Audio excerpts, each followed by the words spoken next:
A perfect wholesaling real estate schedule, the perfect time of when you should be talking to sellers, making deals happen, actually become successful.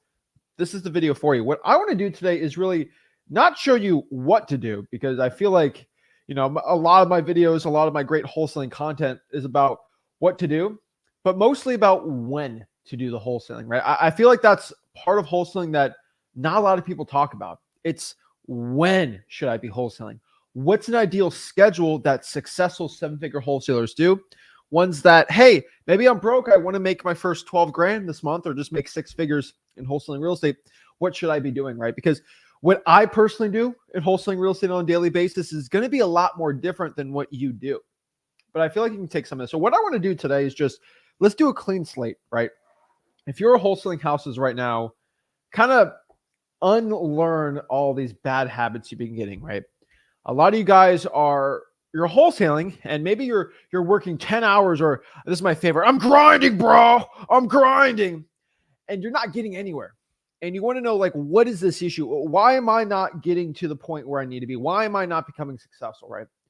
And the honest truth for most people watching this is you are doing the work, but a lot of y'all's schedules suck.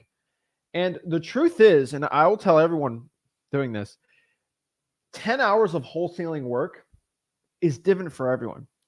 And so if I look at the average wholesaler, I'm not talking to you, I'm talking the average guru trained wholesaler, right? That is putting in the grind, them putting 10 hours in a day.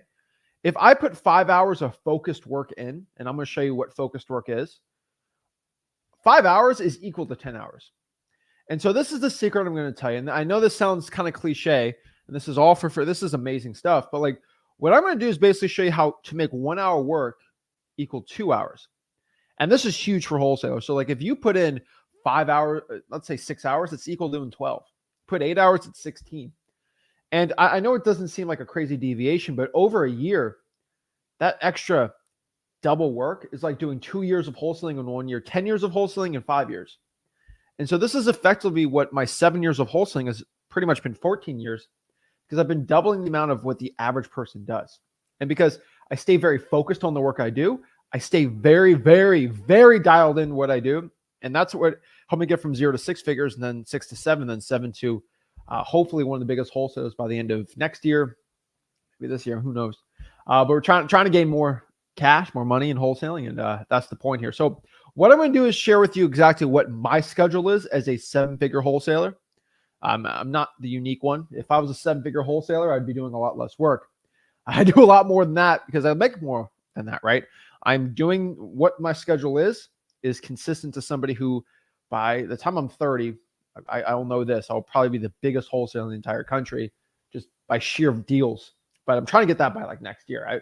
By the end of this year, I'm trying that, but I found there's some more wholesalers doing more than me, which is impressive. No YouTube, no social medias. They're just impressive people. They want to be in the silence of it. But learning, for me to get that title, I'm going to have to work a little crazier, which I'll show you what I'm doing. And so I'm really excited about this, pumped up to share it. And then at the end here, I'm going to show you what a broke wholesaler should be doing. If you are broke right now, you got no money, you want to make 100K, I think that should be everyone's goal. If you got no money, what you should be doing in that specific reasoning and that specific thing. So this is exciting. We're excited. We're jacked up today because I know this is going to help you become rich, help you become successful, and make you a ton of money in wholesaling real estate. So before we break it down, guys, let's quick plug. I have a free wholesaling course. If you guys, I'm teaching you how to do when to do wholesaling, but if you want to learn what the information is, what's my scripts, what lists, marketing, things like that, we're not talking about that today. I have a free wholesaling course called freewholesaling.com. We have hundreds of thousands of people in it. There's no selling on it. There's no upsells. It's just, you go there, you learn wholesaling for free. It's a $7,000 course I give everyone for free. I'm still the only wholesaler in the entire country in the history of this business to ever give everything out for free from a guy that makes millions of dollars wholesaling houses every year. So freewholesaling.com. You want to go out there, check it out. But that's not what we're talking about today. We're talking about the number one schedule for wholesalers, right? And so let's kind of talk before we kind of get into this. I want everyone to make a mental note of this, okay? There's one massive issue I believe every wholesaler watching this, and I should put this in the middle of the video, but this, I have to put it in the forefront because I believe, I want to know in the comments, let me know, this is a live stream. What percentage of wholesalers actually do this? Because I truly believe in my mind, this is a guess, but I would say from the population of the United States, right? I'd say the average adult, only 5% do this. And I believe with entrepreneurs, let's say wholesalers in general, they're probably 15% do this. But I'll tell you, the seven-figure wholesalers, the six-figure wholesalers, I would say 90% of them do this, right? So the number one schedule issue I've seen, hands down, from so many people is they do not have a plan when they wake up in the morning. And I know this sounds all hoopla, hoorah type thing. But let me be completely honest with you. Most wholesalers, they have no idea when they wake up in the morning what to do. It is a mad scramble when they wake up in the morning. And what do I mean by that? Like, what do I mean like mad scramble? They wake up in the dang morning and they say, oh, shoot, I got to get some money. Let's pull a list. Let's cold call. Let's try to cold call today. Zach just did a pre-foreclosure video today. We'll text that. And like most wholesalers wake up and they're this mad scramble. It's ridiculous. It's like you don't know what you're going to do in the day. It's, I love sports. Everyone knows that. I love a lot of things, right? But like sports is like, if you just play basketball, let's say like an NBA team, all right? And you wake up in the morning and you're playing on your NBA team. Like, okay, we're just gonna free throw it. We're just gonna play it by ear. No plays. We're just gonna have a fun time. And the other team has defenses. They strategize. They go zone. They go man. They change things up. They run plays. You're gonna most likely lose. And when you don't plan, you make a plan to fail. And I cannot stress this enough for everyone watching this. If you do not make a plan, you are planning to fail. Who here wants to plan to fail? Nobody. Duh. Right? You guys all want to make plans that will become successful. We think of the greatest people of all time that I look up to, that hopefully people should look up to, right? One that always comes into my mind is like, and I say this example so many stinking times, but it's kind of fascinating to look at these type of people. But like, I love reading I like Julius Caesar a lot.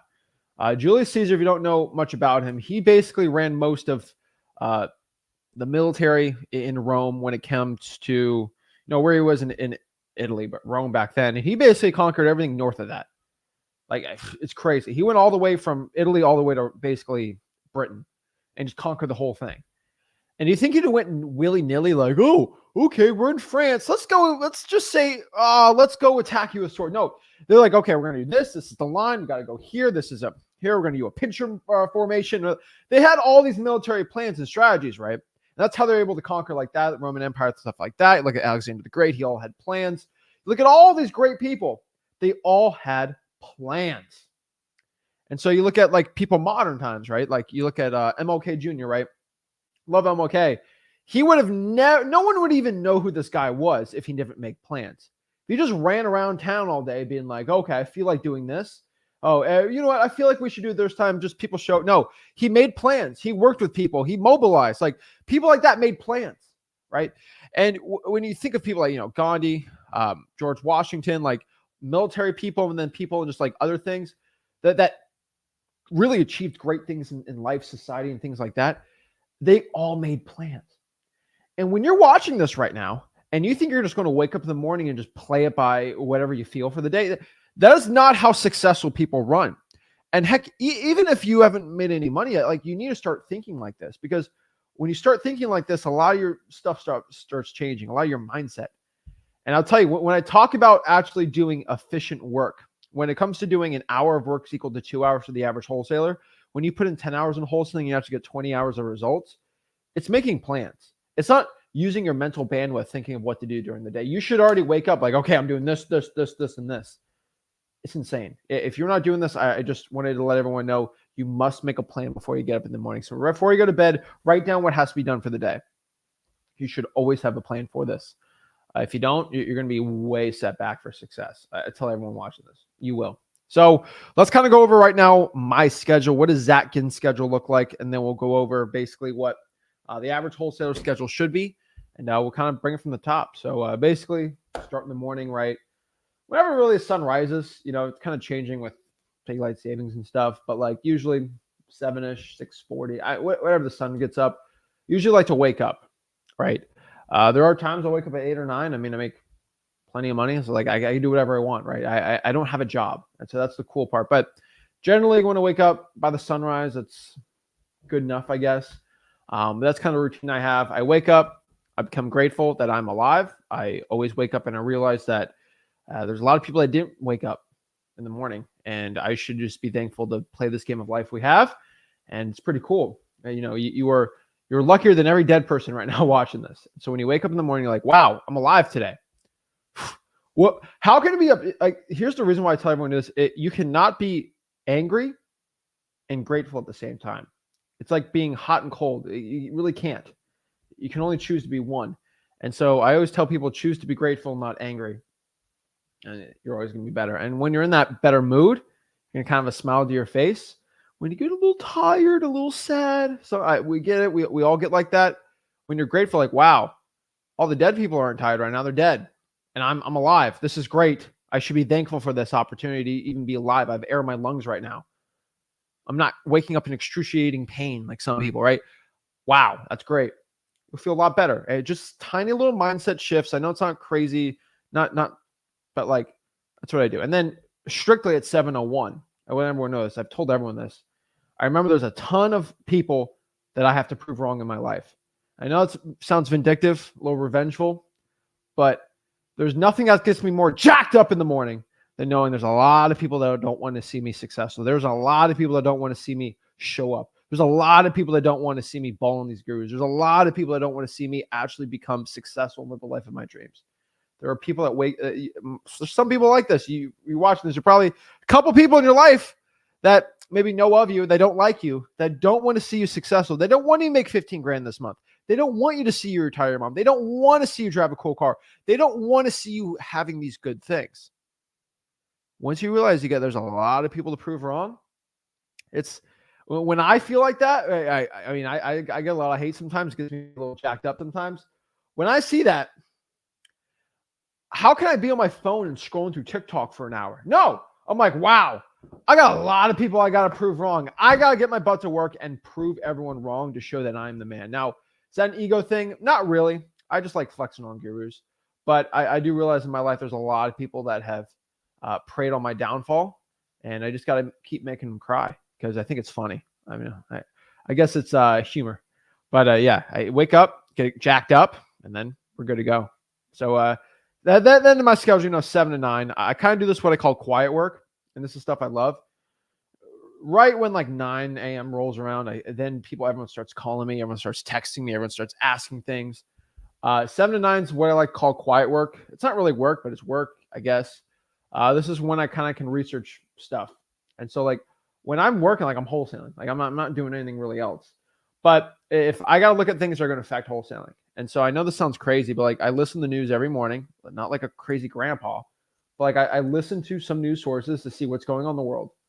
Unemployment, what's going on in the economy, how's housing, interest rates, what's the Fed going to do? Like all these things that sounds stupid, it sounds boring, but like just knowing what's going on generally in the world, it's good. Okay. I know it doesn't really affect wholesaling too much, but this is stuff that I use for quiet stuff. And so there's a new wholesaling law. I'll go research it. I'll go call some lawyer buddies. I'll go do this or that. Like just quiet stuff I like doing. What I really like doing in the morning now is I listen some. I like listen to the news for like 15 minutes. Like there's some like news segments that are really like biased, and so like I don't like the right wing or the left wing ones, like non-biased stuff. Just tell me what's going on, and then I literally just like looking at all the JV deals we're doing. What's in the pipeline? Where the new deals coming in, and then on the regular business, where the new deals coming in. Okay, this one's locked up for this. People say we could sell for 40. You got locked up for 30, make 10. Okay, I know. And then usually I'll go in the note like, hey, I actually know a guy on Facebook. Here's his name. Go contact him. He'll go do the JV. He'll be a good buyer with us. And then like I do stuff like that. It's kind of stupid, but like a little quiet stuff, like just generally know what's going on, even though I pay people to do that for me. I don't know. Maybe it's me being a little control freak. A little quiet work. I'll go on the Facebook group, kind of hang out, talk to some people, text them, just quiet stuff, no calls, stuff like that. And then basically from 9 to 1 p.m., this is my flex on broke wholesaling gurus time. And that's basically what I call it. And so that's what I do. Wholesale houses. That makes gurus very upset that I do more deals than them. So that's what I do, right? And so basically what I do is check on the deals, deal with employees, deal with just the JV deals coming in, marketing, stuff like that. Go over lists. Me and Rick will just talk for a little bit, just go over everything that's to be done for the day, keeping the whole engine running. That's basically what I do. And then from there, I'll go run around. I like looking at new rental properties. I looking at new real estate to buy, just stuff that adds to, really from 9 a.m. to 1 p.m., I do stuff that adds cash to my net worth. And the number one thing to add money to my net worth is buying pretty much rental properties. And how do I get the cash to buy the rental properties? Am I getting loans? No, I'm wholesaling houses, putting the profits from that into buying more passive income so I can make more millions of dollars at 24 years old. Like that's kind of the point. Like I already make millions of dollars now, make a ton of money in passive income. We just keep adding that to the net worth. It's a score in a video game to me now at this point, but it's fun. It's literally, I mean, I could just go buy the beach house and just sit there, do nothing all day. Just let the rental income come in and do nothing. Everyone has that dream, right? Like you watch all these YouTube channels. Oh, I make $150K a month passive income and I just sit on my beach house and I do nothing all day. Like that sounded cool. And it's not. Okay. Like I'll go out on vacation for like 2 weeks. I'm miserable after like a week, like just sitting doing nothing all day. I can't do that. Maybe something mentally is wrong with me, but like I can't do that. So I just wholesale houses. And then what I've personally found from everybody watching this, I want everyone to know this. This has been the biggest like tip personally for me. Maybe y'all can use it. I don't know. Maybe I have to change it a little, but like what can I do to help me out the most? From 1 p.m. to 2 p.m., I don't know why, but from 1 to 2, I literally do nothing at all.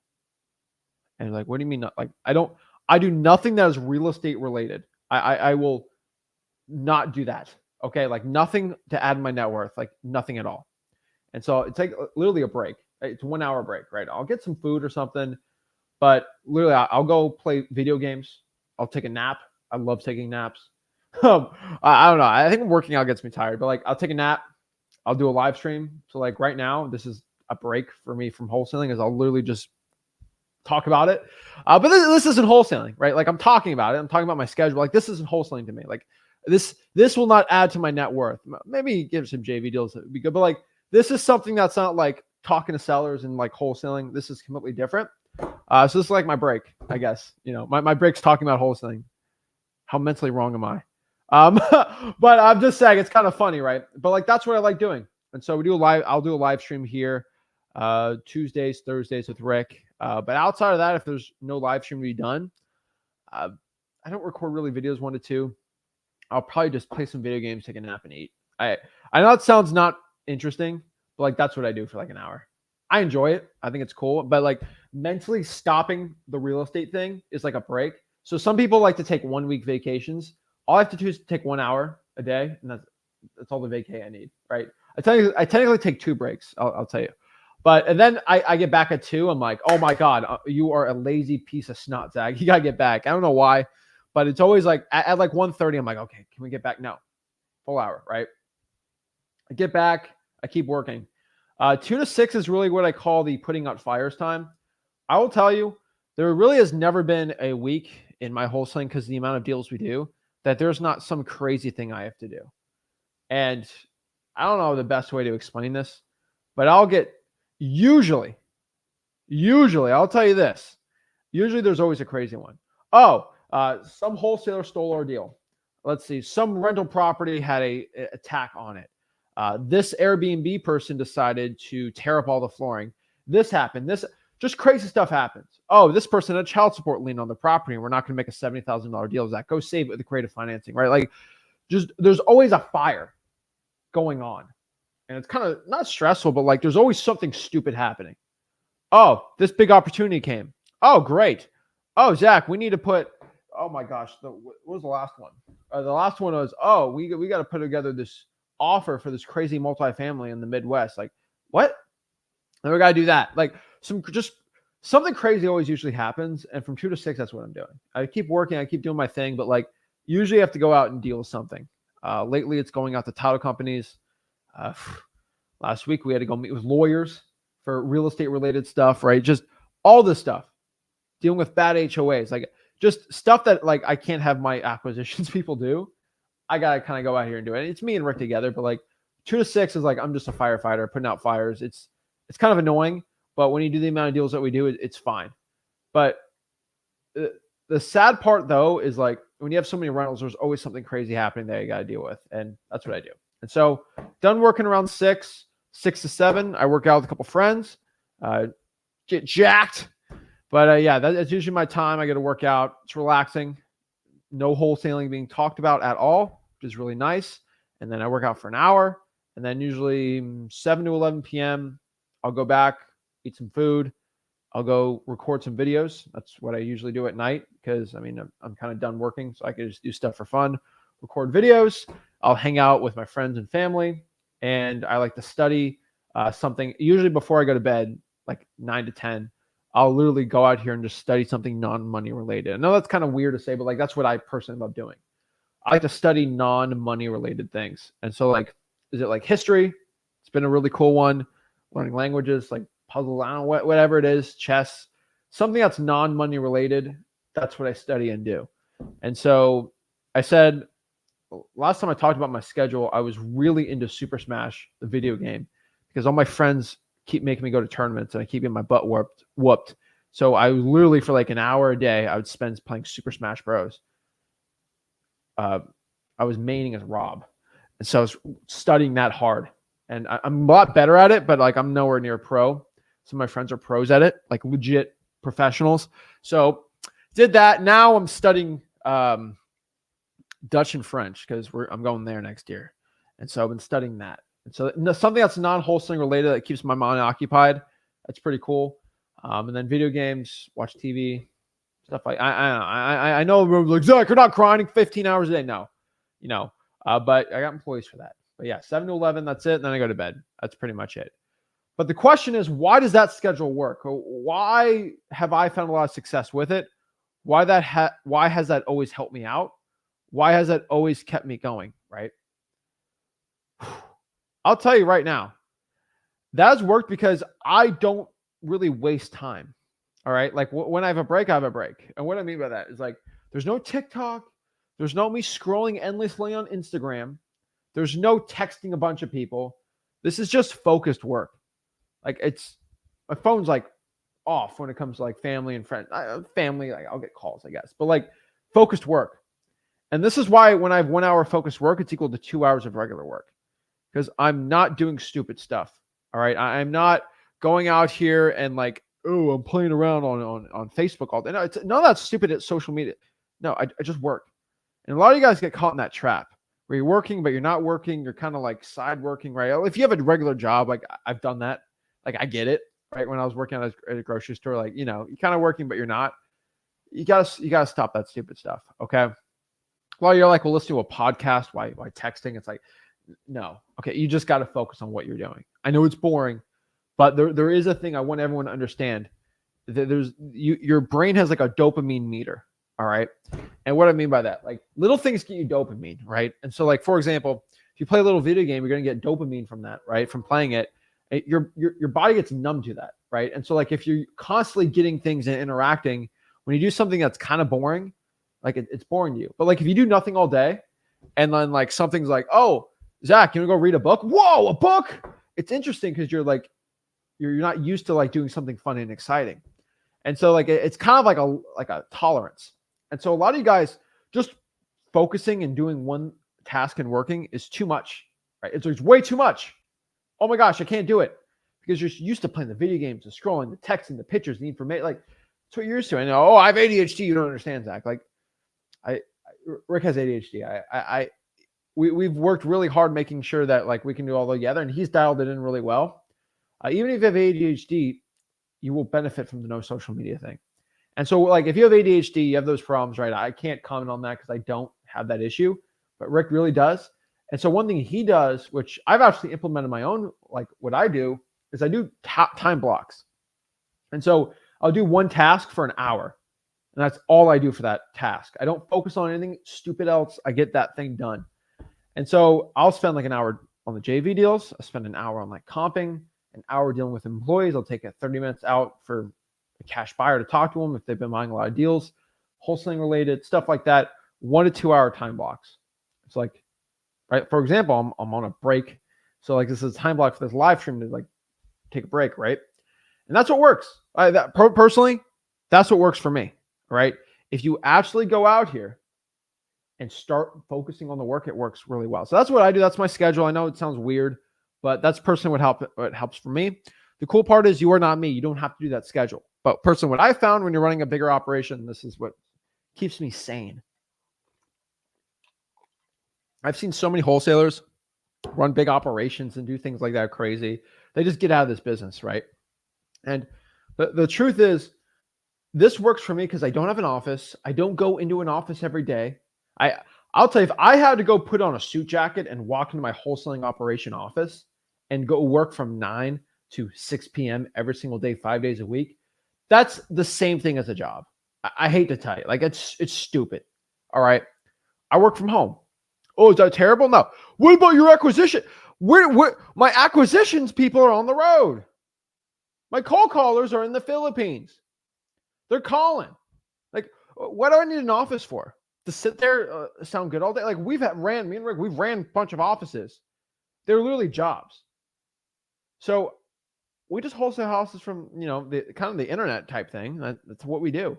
And so like this schedule works for me because of that. When you start buying offices and things like that, it's ridiculous. The $3 or $4 grand a month we'd spend on an office, we just put that in direct mail. We made more money. I don't want my acquisitions people twiddling their thumbs.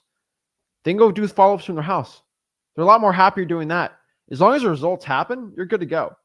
So a lot of people think they have to have this crazy office or something. Like you don't. Like I have an office at my house.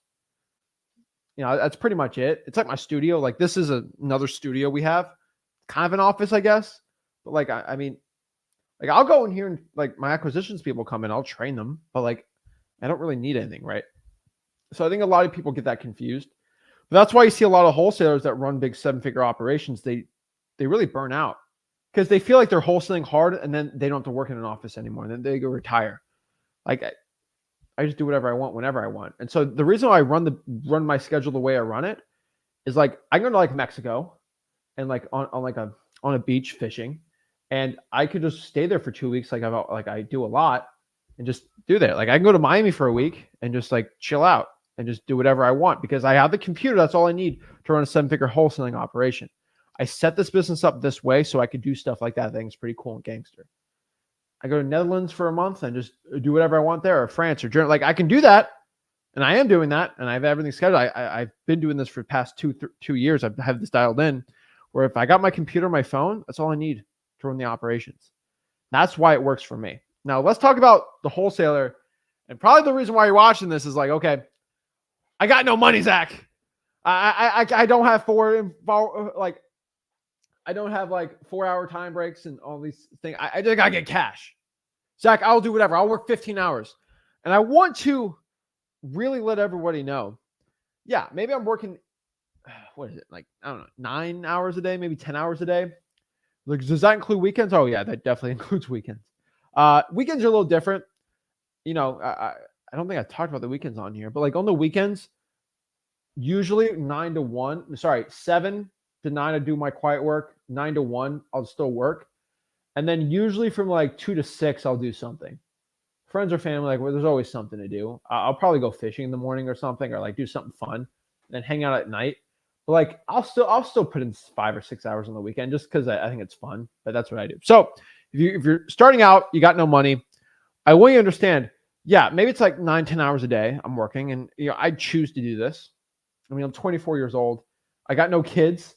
I'm not married. So like, yeah, I can work a little more, but like, I'm not killing myself here because it's like, I'm not taken away from kids or like, wife, or like, I'm not married. So like, I can like kind of just work more and do that. Right. It's different. Right.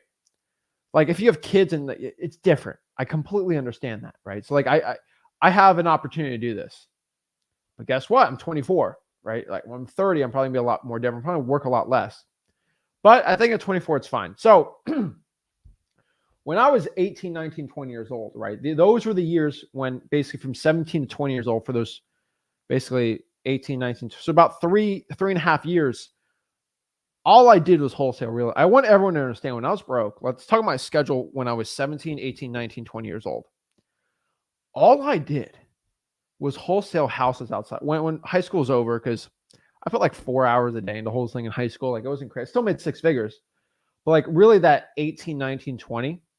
So basically when I started wholesaling to make my $1 million net worth, like cold hard cash, I didn't really own a house.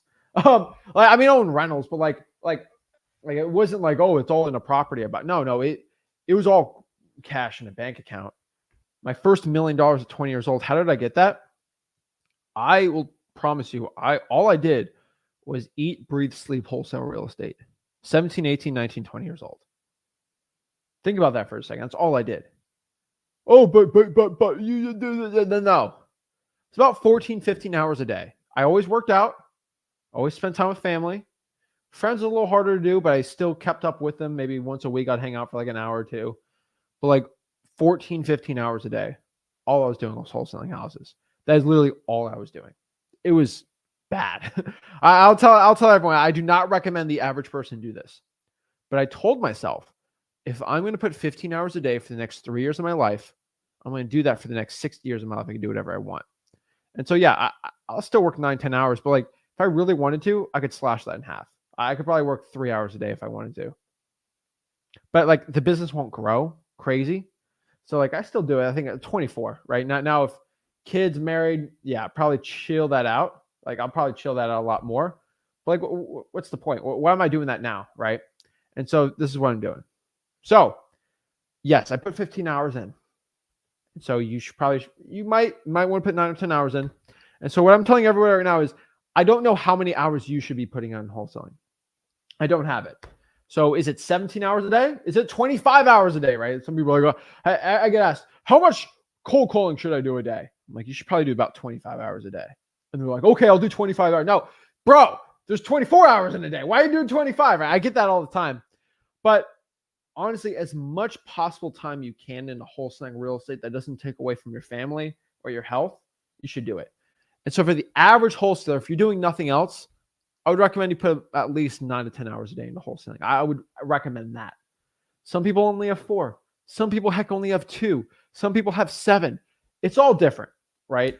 And what you should be doing is if you only have 2 hours, you should be doing marketing that is a lot more efficient, driving for dollars, reverse driving for dollars versus, door knocking, pre-foreclosures. But like, you just got to be a lot more efficient with your time and your money. And so when the schedule, if you're a broke wholesaler, I don't know how much time you got, but I would focus on what we call the 3-1-1 approach. This has always been a system that I've always told everyone that I've did when I was 18, because I just worked all day.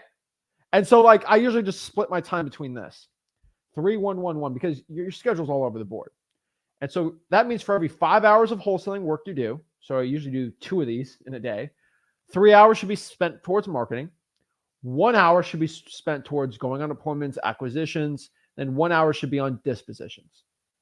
About 3-1-1-1. 3-1-1. That's it. So every 5 hours, 3 hours should be spent towards marketing, cold calling, drawing for dollars, texting, skip tracing, whatever it is.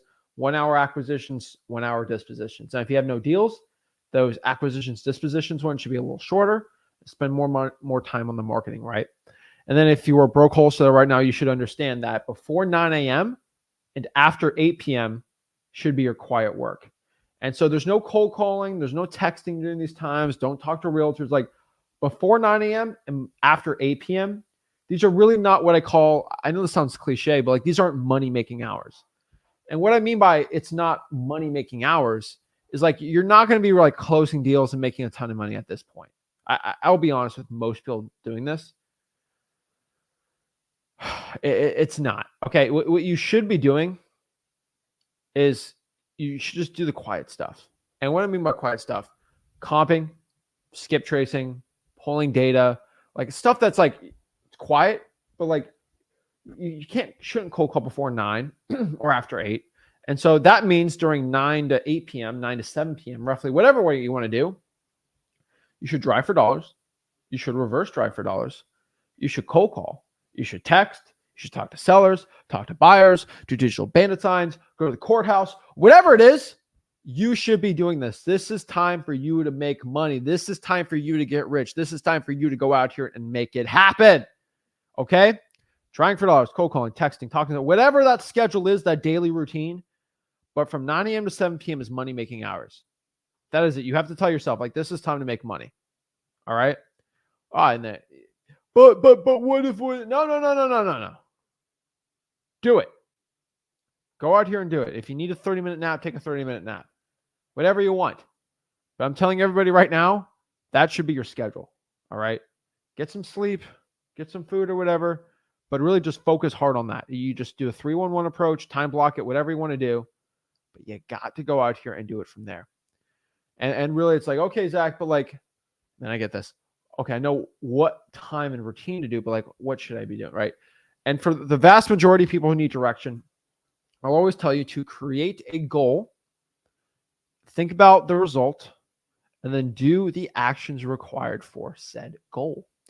And what I mean by that is, if you want to make 15, 20, 30 grand a month, you're going to have to do the work that it takes to make 20, 30, 40 grand a month. And you have to really kind of reverse engineer things. And so with the way I do it is, let's say you're going to make 12 grand in a month. So the vast majority of wholesalers to spend about 300, basically get 300 drawing for dollars leads, reverse drawing for dollars leads. So drive for dollars, pull it, and then reverse drive for dollars, put the sticky notes out there. Then I want you to cold call and text those leads. And then what I want you to do is add 50 texts of any government list you can. Now, if you're broke, you could still text. I get this all the time. Oh, text. Someone literally, these gurus, man, they get me. Oh, gets me upset. You got these wholesaling gurus. Like, they say this month, people are saying this, that texting is dead. Bruh. I love it when gurus say this, because you have a personal cell phone here. You have Google Voice. You have all these free tools for texting, and you can text. So let's do 12 hours times 5, 60. You could send, if you are efficient with your time, 120 free texts a day. Think about that. Freewholesaling.com, we talk about it. 120 free texts a day. And you tell me texting is dead. There's no opt-out language in those. There is no script. You can literally text whatever you want and it will get delivered for most of them. Google Voice in your personal cell. If you send 5 texts every hour on a cell phone, 5 texts every hour on Google Voice, you will not get flagged or spammed or anything like that. But the vast majority of wholesalers just want to hear what I say, then run with it. Not even like listen, go to freewholesaling.com and actually learn the right way to do it for free.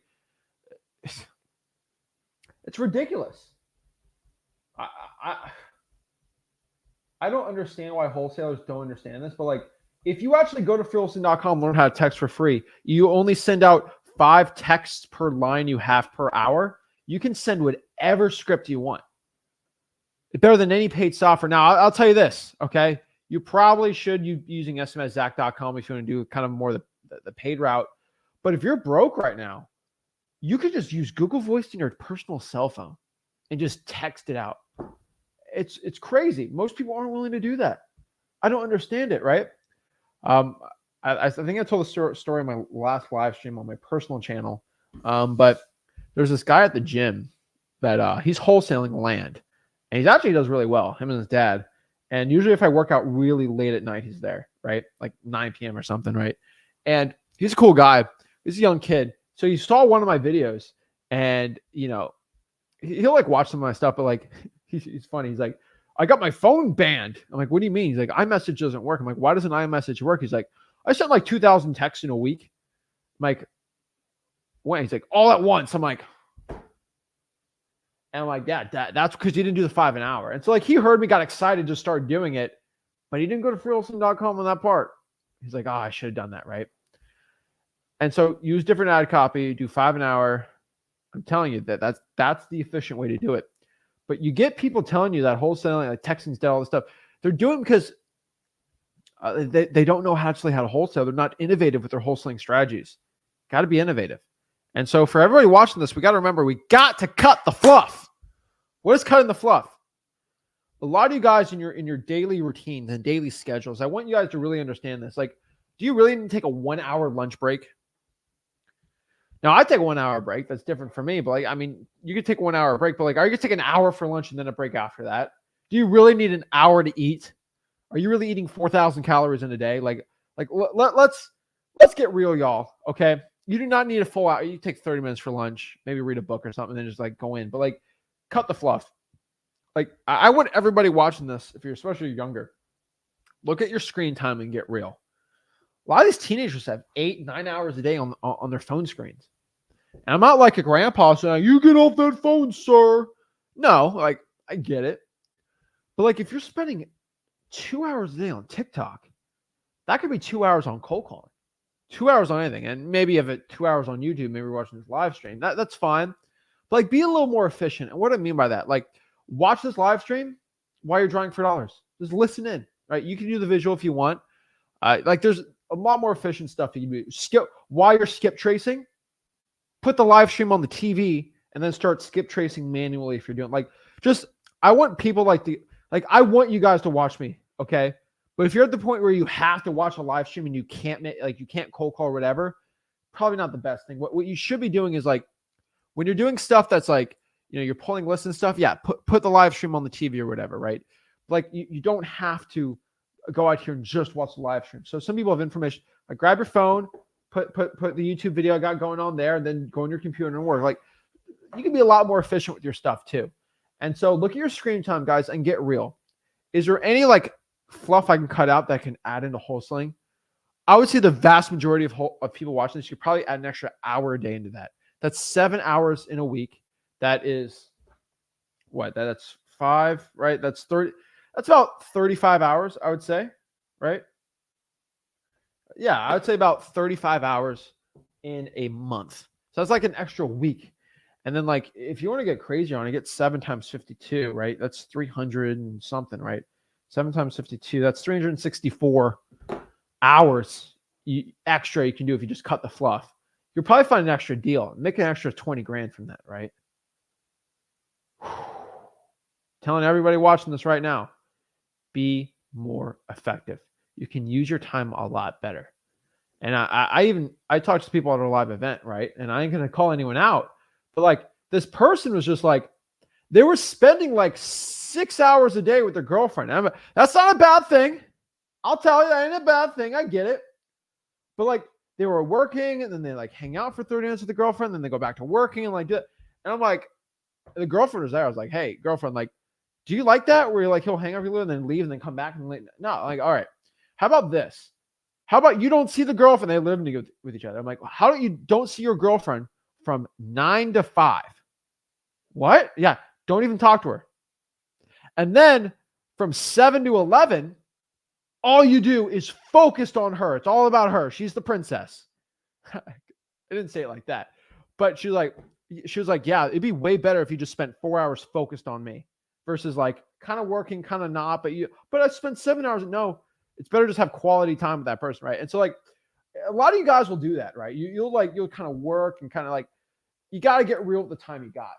And so I'll tell you, the vast majority of people, look at your screen time, get real, look at your time, get efficient with it. I don't think I talk about this enough in wholesaling, but like your social media, guys, the social media is there to get you addicted. Smoking cigarettes, the point of smoking cigarettes is to get you addicted so you keep buying them. Same thing with social media. They're here to get you keep going, right? And so this is why a lot of my YouTube videos, like the gurus don't do this, because they want you to keep watching. I'm like, oh, yeah, subscribe to the channel, stuff like that. But like, go out and work and then come back to me. Like, you don't have to watch every single video. No, I tell everyone should watch as many videos as possible, right? But like, if you're watching videos and not working, like, I'm going to tell you on the live stream, like, get out those live streams, start cold calling, right? But I think it's a healthy balance. I think everyone watching this probably does have a healthy balance to it. But for most people, you have to turn off your social media during money-making hours. That's it. It's money-making hours, guys. And I know I'm doing this during money-making hours as live stream. This is my break. But like, I'm telling everyone watching this, yeah, you can watch this live stream as your break, I guess. But you do that too. You network in the content, you kind of can make money. I'll tell everyone, if you're on this live stream right now and you feel like you're not doing anything, go to the comments, let people know who you are, where you're working, things like that, and get a JV deal. I promise everybody, you could probably make 50 to 100 grand this year if you just go on every single live stream and networked in the comments. Let people know who you are, what you got buyers for, what you need help with, and what you're really good with.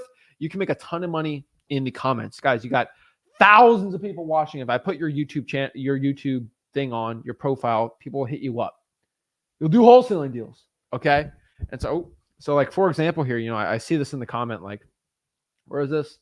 Shout out to Hector Guzman. We love Hector. Hector was actually on our podcast. He was able to quit his manager of a Pizza Hut, and he's making a ton of money wholesaling houses. He's in the Missouri area. He's a great guy. He's actually doing JV deals with people in the live stream and in the Facebook groups and things like that. He'll make a ton of money doing that. So, like, let people know who you are, okay? Let people know you are. Jeremy J. Miller, he said Murfreesboro, Tennessee, wholesale looking to JV, right? Does he have buyers? I have no idea. He's got to be a little more specific. I'll tell everyone with this. I'm not critiquing him. Actually, I am. Jeremy, are you good with buyers? Do you have deals that you need help with? Like, you got to let people know what exactly you're here to JV, right? I think that's the one thing I want people to know. Like, do you have the buyers? Do you want, like, you know, like RK, like, I know RK does deals. Shout out to RK. He's been on this channel forever. Like, he's always been supporting it. But, like, if you're in Pitt and wants to JV, like, do you have the buyers, RK? Or are you looking to get your deals dispoed with someone, right?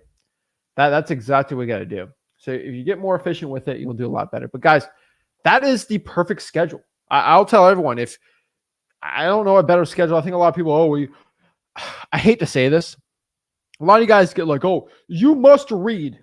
I get these gurus say, you must read 4 hours a day. You must spend an hour reading. I'll tell you this, okay? Reading's helped, but it hasn't been this like mind-changing thing that people make it seem. And I know I'm getting a lot of flack for this. Like, yeah, I've read a lot of books, and there's not one that's like changed my mindset. And because 2024 things has changed so much, like everything has changed everywhere, right? And so, like, what I mean by that is when you're like, you know, there's all these old books I got sitting over there, and some have changed a lot the way I think. But I like listening to the authors more. And so, for example, we have Awaken the Giant Within, Tony Robbins. Amazing book. I love that book. But I've gotten more from watching Tony Robbins talk than from reading his book. And so I like listening to the authors talk because the way they talk is a lot better. A book's all curated, edited, and stuff like that. Sales training.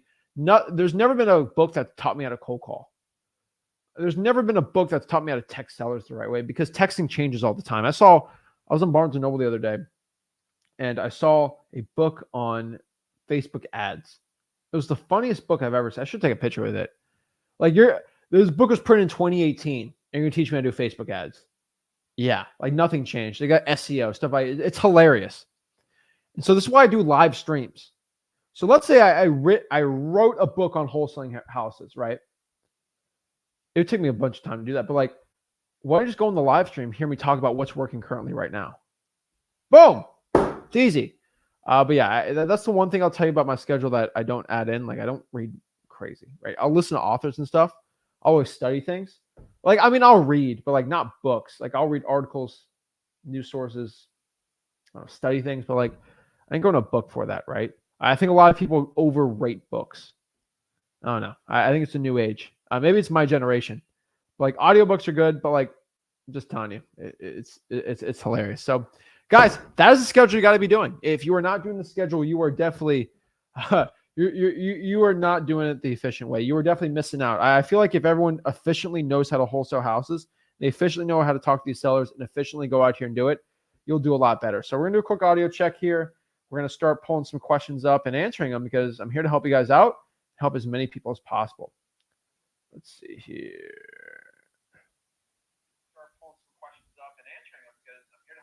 All right. Looks good. Looks good, good, good. All right. So let's answer some questions, see what we got here, and go. So let's see here. What's up, Kalia? Connecticut at Buyers Awesome. We talked on the one-on-ones before, so shout out. Let's see here. Oh, RK is Rob. Oh, there's another RK that's been on this channel for like 5 years straight. Not just Rob, but yeah, I know who you're talking about. And yeah, there's a video game character in Super Smash. His name's Rob. He's a robot. Robot. But yeah, that's a different one. Let's see here. Awesome. Jason says, Zach, when cold calling, should I ask, do you have any other properties you want to sell? If they say no to selling the original. So I think that is just, okay. Quick answer, no. I don't do that. A lot of people have said that. They have not said that. But if they have another property, they usually tell me. And I have found that a waste of time. Asking that versus getting an extra couple leads called, I have found to be better. And so, yeah, no, I've tried. People said that's like the big secret into wholesaling to change the world. I have personally not found that like this world-wrecking secret. Just being honest. Yeah. Gurus say wholesaling is dead. I've seen gurus say cold calling. They've all said all these things are dead. And the truth is, yes, they are dead if you do it the way that they talk about it. But if you do the government lists, if you use my scripts, if you use like things that are like aren't said really much, you'll be a lot more efficient with it.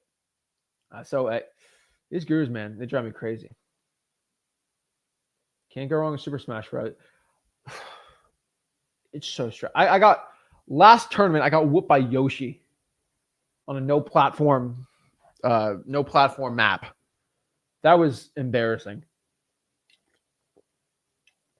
I got 2 stock. But yeah, that was a rough one. I'm really good at Mario Kart though. I'll tell you that. Like Mario Kart, I'll beat the Super Smash Bros in Mario Kart. But holy moly, when it comes Super Smash, I'm working on it. Yeah. What news source do you use? So that's a good one, Devin. Honestly, I know it sounds crazy to do it, but like CNBC, I know that sounds like weird. It's not, it's the most unbiased news I can tell you. And I know it's not, but like, cause they're like, it's money related. There's no like political agenda with CNBC. Like, I mean, they don't really push stuff. That's why I like CNBC. I know it's not weird to say. No, sorry. My bad. MSNBC. My bad. What's the stock one? Is it CNBC? CNBC, no, which one's really politically to the left? CNBC business. Which one's the business one?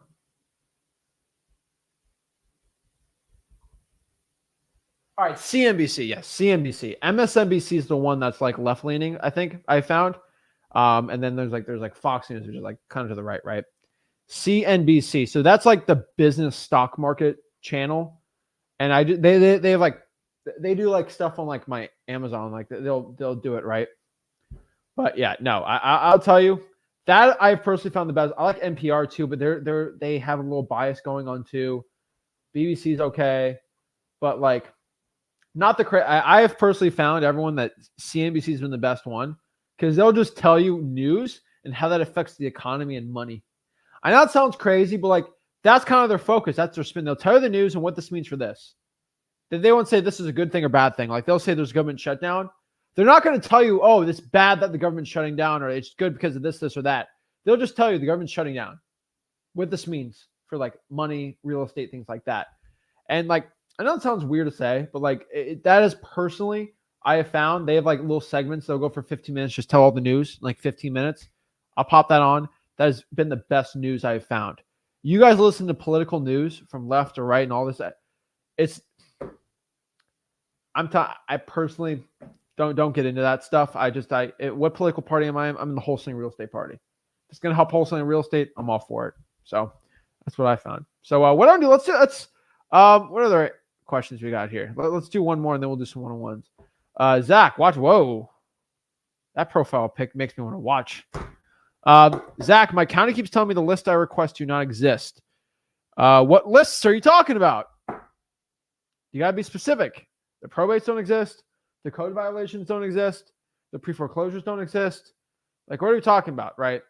And so, like, it's like when someone tells me the earth is flat. Okay, all I have to do is just bring someone up on a spaceship and so they can see the earth is not flat. And then they'll be like, oh, crap. Yeah, you are right, Zach. So, like, when someone says the pre-foreclosure list doesn't exist, all I have to do is find a pre-foreclosure and then show them and like, you guys aren't doing this? And then, boom, it's not there. The probate doesn't exist. Okay, what happens with this person that died? Oh, they're in the death records department. And we have a magistrate that does the probate. See, that's where the probates are. So they're all different everywhere. But yeah. All right. So what I want to do is do some one-on-ones. If you guys want to hop on and learn how to wholesale real estate and you want to personally talk to me for free, here it is. And so let me get the link here. This is Wholesaling Analysis for Real. This is my Facebook group. We got 121,500 people strong. Shout out to Wholesaling Houses for Real. Amazing community of wholesalers, all learning wholesaling real estate for free. You click on here, and all you do is click the StreamYard link right here, and then will be joined to talk to me for free one-on-one, just like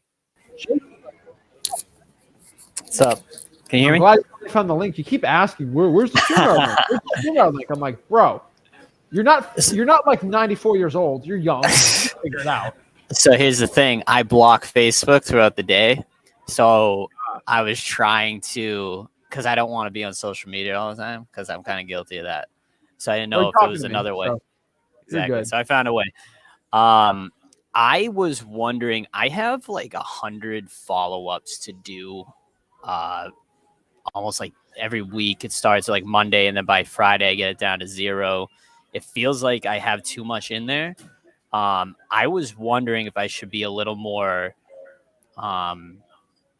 maybe exclusive with what I consider a lead in my CRM, because pretty much anyone that says they would consider an offer, I end up putting into a follow-up sequence and kind of probing. I just want to verify if that's like a good practice.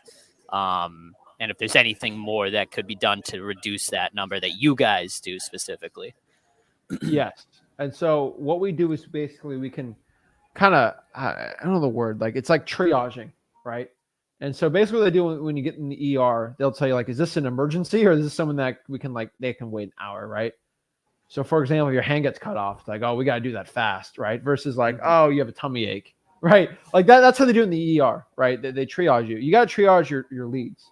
Hey, is this someone that needs to be followed to every single day? Or is this a person that kind of wants an offer, but they're not ready now? So you got to figure out, is this once a week, once a day, or once a month, or once a quarter? Okay. I think that's kind of your struggle right now. Mm-hmm. If you put everyone as an emergency in the emergency room, there's people that are like, that's why triaging works. And so like, what are the most priority ones, and what are ones I can kind of push off for once a month? You need to call these people and see. From what I've found is if they're ready for an offer right now and ready for you to actually go see the property, you're good to go. If they're like, I don't know about an offer. Okay, once a month. But like they're ready for it now. What's the point of following up? Go to the appointment, right? Boom, get it done. Okay. Are you in Massachusetts, right? Massachusetts, yeah. Okay, yeah, I'm not talking to you. Yeah. So I mean, if you're locally in your market, so just if they try to set as many appointments as possible, man.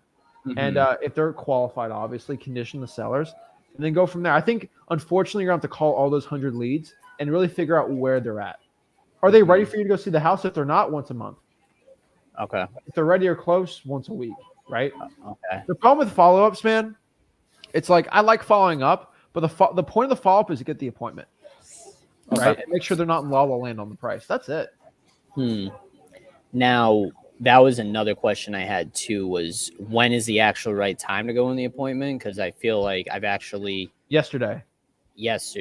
You always go to the appointment, man.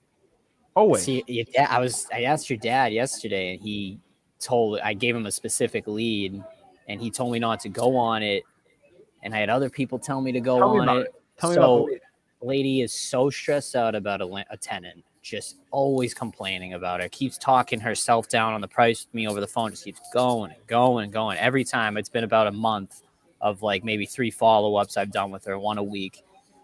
She was high on price. Haven't seen the condition of it. I screened her by what do? You say like, hey, are you ready to make it? Condition them? Yeah, I was like, hey, are you ready to make a yes or no decision? Yes, I'm ready. Hey, you ready? Are you sure? Are you sure? I'm gonna call you next week, and then we'll go, or in a couple of days, and we'll schedule it. And she's like, yes, I'm ready, but the price was too high because she's at like 275. I had an MAO about 200. She talks herself to like 230, 240. And wait, so what's the MAO? 200 for my cash. I took my cash buyer and I just said, what do you think? And 200. He said 200. and she talked herself down to 230, 240. She was like, I'll never do 180. But in my head, I'm like, you know how when you show up to the property, people kind of like, they're like, all right, you're right. Like, maybe I should let it He go. said don't And go on that appointment. he did, yeah. It's on the live stream from yesterday.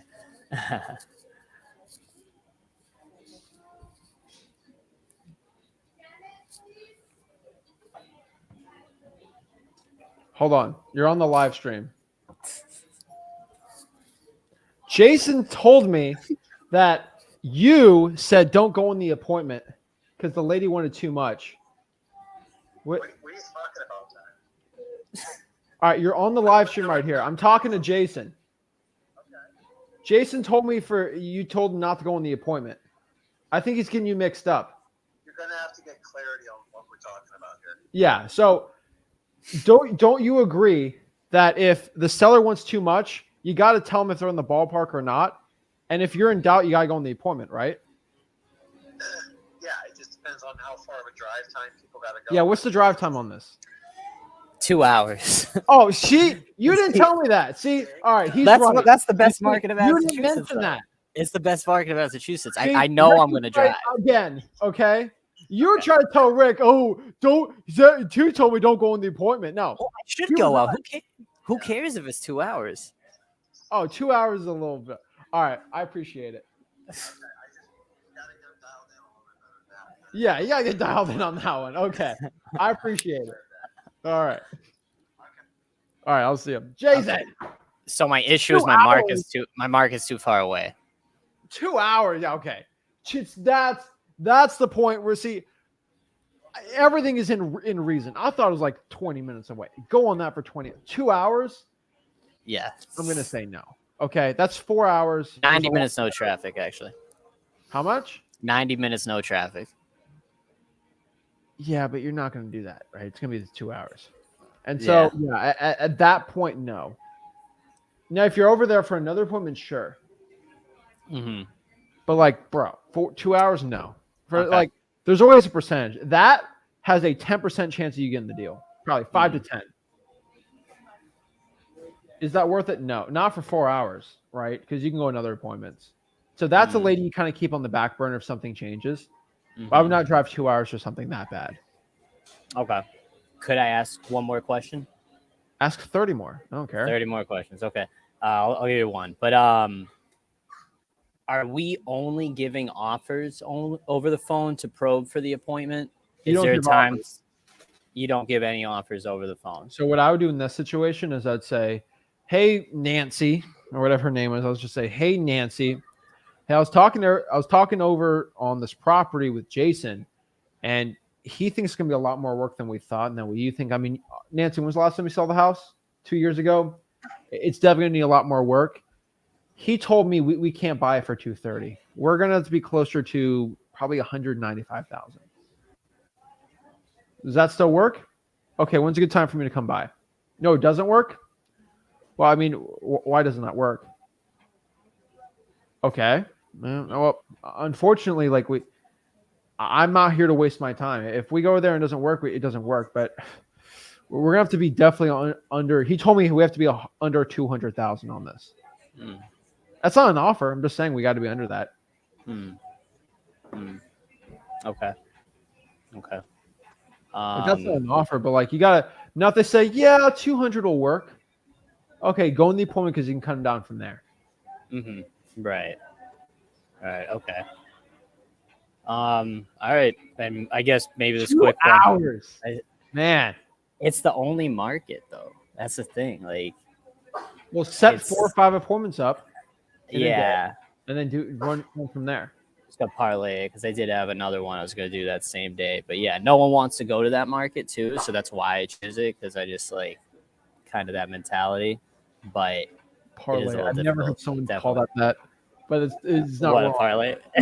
Yeah, parlay it. I did a 4 parlay on Denver. I'm like, bro, come on. Yeah. But, all right, hey, parlay it, bro. I appreciate it. I'll ask this one last question because it's quick. Should I not call people on Sundays? I'll call them. I mean, why not? If you have all these follow-ups, you have to. Yeah. Right. During the day, though, yeah. Okay. But think about a parlay. The parlay, you get paid more because it gets harder to hit all of them, right? Yeah. Correct? To get one right, Correct. to get 5 right in a row is hard, right? But Correct. it's opposite of wholesaling. If you can get 5 really bad appointments, only one's got to hit. Mm-hmm. Mm-hmm. Mm-hmm. And then you win the whole thing. And so Right. parlay your bad appointments all together. And you're going to hit one, right? Okay. That's it, Parlay. man. Appreciate it, All brother. right. Appreciate it. My one of my friends, he does all this stupid stuff. And I want to tell him to stop, but like he makes so much money from it. It's weird. He parlays basketball players off of rebounds and assists. And he makes insane amounts of money doing it. Like I looked at his sports thing, like he spends like 1,000 and he makes like he's got to make at least 5-6x that every month. It's crazy. He's so good at it. I don't know why. He'll stop doing it, but like just smart kids. I don't know, but like they figure out systems. I'm like, no, I ain't doing that. But it's just funny. Eugene, what's up, man? Hey, what's up, man? How you doing? I'm blessed, man. How can I help you out? Yeah, so I had a couple questions. So I've been cold calling like the past like couple weeks, and a lot of people aren't answering. So I want to leave like a voicemail, but let's say I called like 30 different numbers today. I leave a voicemail to each of them, and let's say one of them call me back. So how am I supposed to know which property that was from that's calling me back, like the owner from which property? Like what would I ask? What might I be able to ask them, or how? So what's the average the person says when they call you back? I haven't really I haven't been cold calling that much, but I haven't really gotten. This is something that's happening. So this is something you're getting. You're just it's something in your head, right? Okay. No, is it? Or is it something like this is a problem you're having, or is this something that's just I feel like it's a problem I could have. So let's say Eugene, is it in your head or is it happening right now? I feel like it's something that could happen, but not currently happening. Which means it's in your head. When you actually get calls back, they're usually a lot more open than what you're thinking. They're not as aggressive. Now, when someone calls me, oh, I just got a missed call. Oh, hey, my name is Zach. Me and my partner are looking to buy a couple of houses, and we're making some calls. Eugene actually got a list of properties he drove by and saw, and he's looking to buy. And I'm kind of answering the phones for him right now. Are you looking to sell your house at all? Okay. Are you? Yes. Oh, what's the address? Sorry, Eugene knows all that. I'm just answering the phones for him right now. What's the 123 Main Avenue? Okay, perfect. Wow. Okay, is that over by whatever? And then just kind of parlay it into something else. Okay. I personally, I thought this was a big deal for me starting out, but you just kind of put the blame on Rick, and that's all you really have to do. Yeah. Okay, I got it. Like, I know Rick has he gave the list. He's the one who got your number. He's actually the one that called too, or maybe your name's you're on the voicemail. Maybe he was the one who compiled it. I was just calling a list of properties. We're just looking to buy a couple good ones, and this met our criteria. What's your criteria? Well, the criteria of properties are either good for renting out or criteria that are really good for us to buy it and maybe put some money into the property. Okay, I got it. Yeah, that makes sense.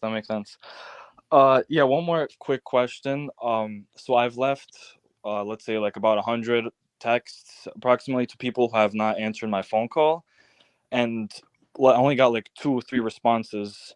So would I follow up those texts with like another phone call or another text, or? So how many texts did you send out? I would say like about like 100. And how many responses did you get? Responses? Probably like 2 or 3, I think. That's really bad, man. Okay, well, also that kind of I kind of have a little to add on. The skip tracing I do, there's like 4 or 5 different numbers, so half of those numbers or most of them are probably not the actual owner's number. So if it's like a random person and I end up texting them, oh, like, are you the owner of this address? Huh? What kind of skip tracing? Cyber. Just do the wireless ones. Don't do the other ones. Yeah, I called the landline ones because, like, what if it's like some old grandma that doesn't have a cell phone or whatever? So 3%'s bad, man. I would stick to just wireless, and the first one that pops up, just stick to that one. I know that sounds weird to say. Stick to the first one. Just text the first number that pops up. That's usually the best one on cyber. And then retext them if you get no on like the second one if you want. Okay, so I could retext them, and if they don't answer the phone call, I can like maybe like the following week call them again. Mm-hmm. Okay, yeah, that makes sense. And then from there, get the new data. What do you mean the new data? Oh, like the after the second one, you don't retext it. Just get new data. Okay, yeah, I got you. And then text that one. Okay, I got you. I really appreciate it, man. Thank you. First, man, appreciate you. Keep it up. Yeah, thank you. Have a good one. You too. All right, next here we got Kelly.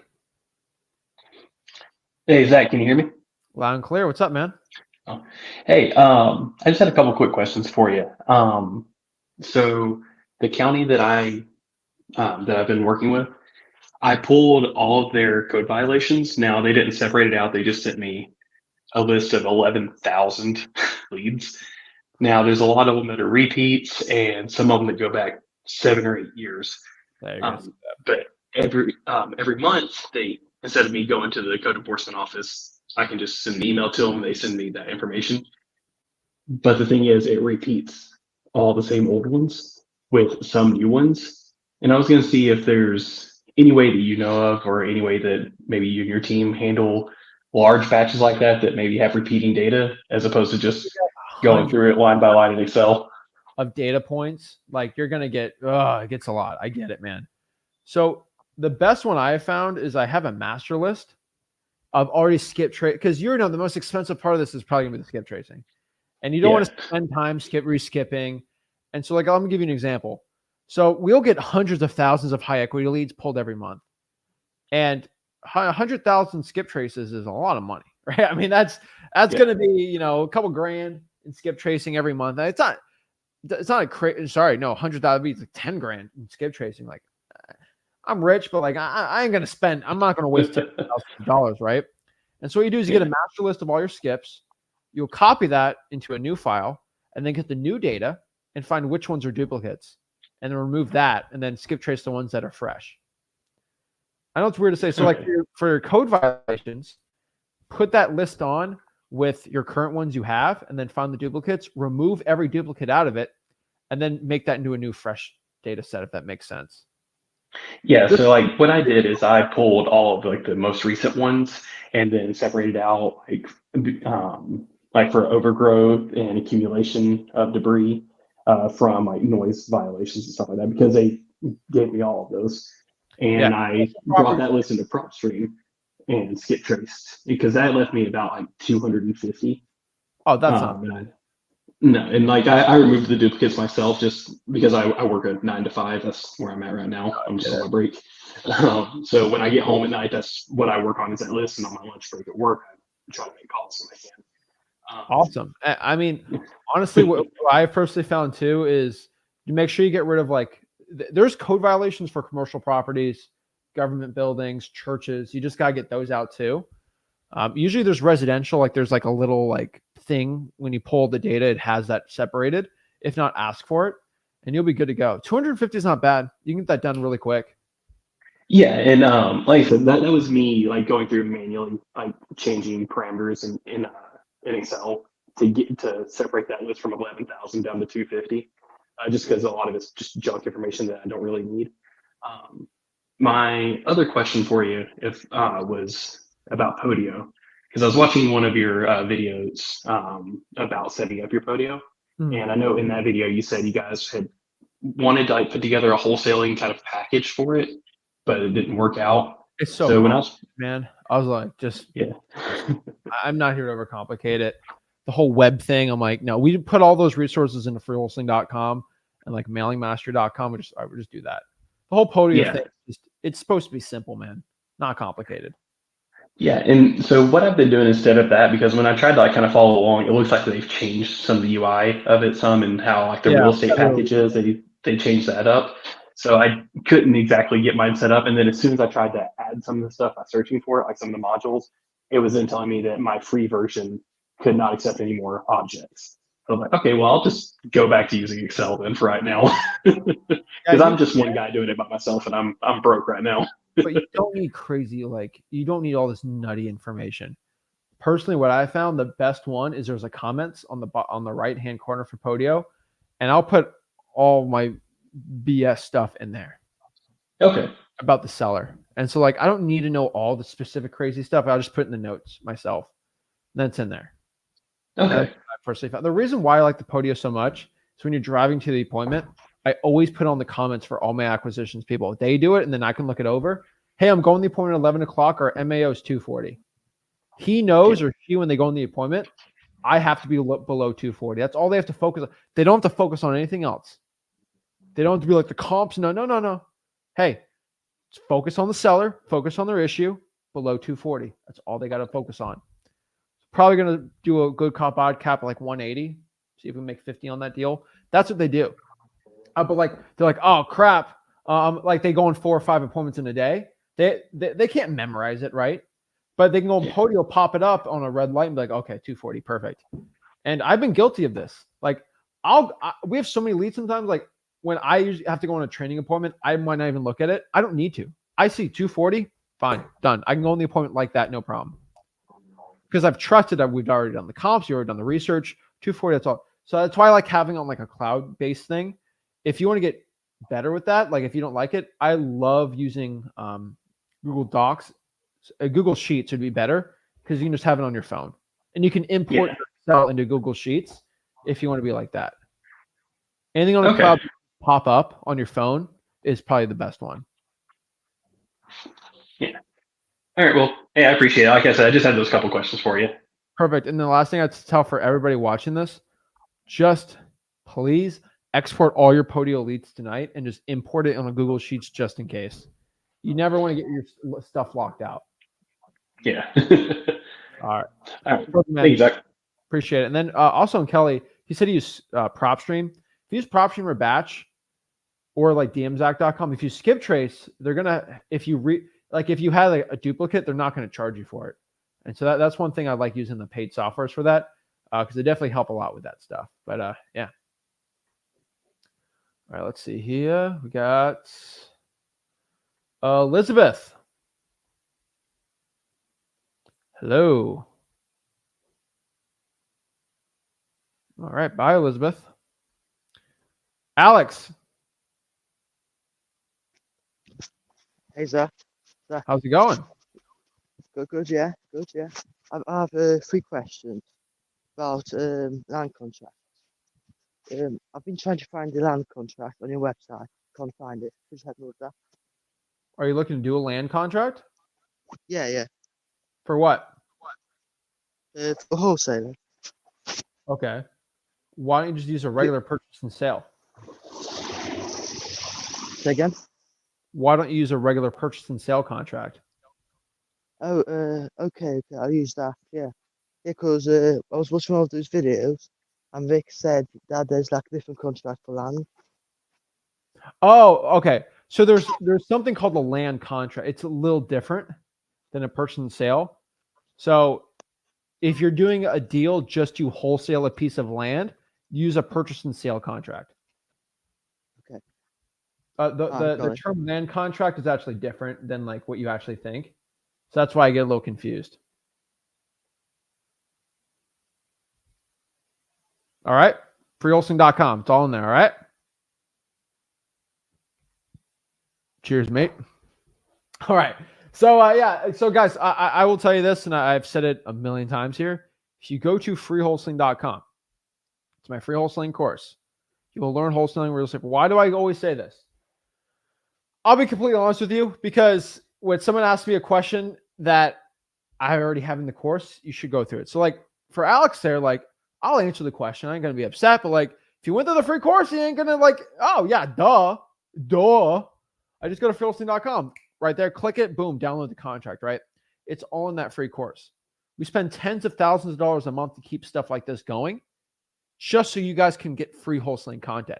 There's a reason why nobody else teaches wholesaling real estate for free on a large scale, hundreds of thousands of people, because they're broke wholesaling gurus and they can't spend tens of thousands of dollars every month just to upkeep a crazy, huge education platform that's free for wholesaling like this up. What they're going to do, it's called freewholesaling.com. The free wholesaling real estate course. We teach you everything from start to finish, how to wholesale real estate, contracts, comps, everything. It is all in there so you can learn wholesaling real estate for free. Make sure you go there, learn how to wholesale. Make sure you go subscribe to this YouTube channel. Hit that like button. Guys, we have 4 YouTube channels in this entire thing, right? We have the Flip with Rick YouTube channel. If you're watching this, go to the Flip with Rick YouTube channel so you don't miss it. Make sure you go to the Zach Ginn YouTube channel. It's called ZACHGINN. I live stream on Sundays on that one too, exclusively on that channel. Go to the Rick Ginn YouTube channel, RICKGINN. He goes lives on Mondays personally on his channel. It's pretty cool. Then we have a Wholesaling Houses for Real YouTube channel, which basically shows you how to wholesale houses for real from their basically our community on Facebook. That's our own channel on there. That's a good one too. So guys, go to freewholesaling.com, learn how to wholesale real estate. And I get, oh, can you mentor me? Go to freewholesaling.com. Yes.